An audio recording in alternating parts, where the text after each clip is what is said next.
مختلف گروپ میں آج کل مائیں یہ پوچھتی ہوئی نظر آتی ہیں کہ کون سا اسکول اچھا ہے اور کہاں میں اپنے بچے کو داخل کراؤں۔ اب میں ایسی ماؤں سے یہ پوچھنا چاہتی ہوں کہ ان کی نظر میں ایک اچھے اسکول سے مراد کیا ہے؟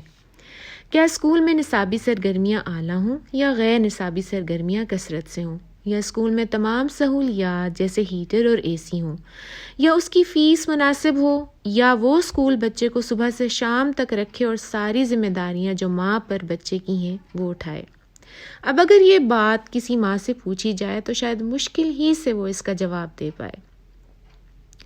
سب ماؤں کو یہ بات سمجھنی چاہیے کہ آج کل سب اسکول ایک بہترین کاروبار کے طور پر چل رہے ہیں اور انہیں آپ کے بچے کی پڑھائی یا تربیت سے کوئی غرض نہیں ہے۔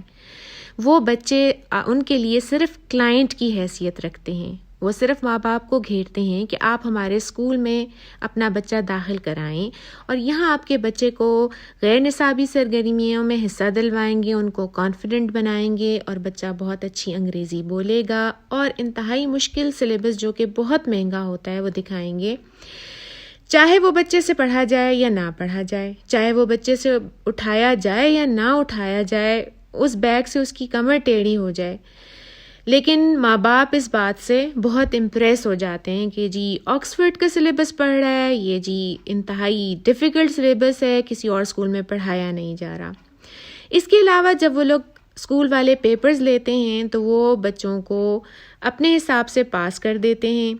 تاکہ وہ بچہ جو ان کا کلائنٹ ہے اس کی وجہ سے اگر اسے فیل کر دیں اس کا پیسہ نہ ضائع ہو جائے یا ماں باپ انہیں اس اسکول سے اٹھا نہ لیں۔ انہیں یہ قطعاً غرض نہیں ہوتی کہ آپ کا بچہ معاشرے کے لیے اور سب سے بڑھ کر اپنے لیے قابل ہے کہ نہیں ہے۔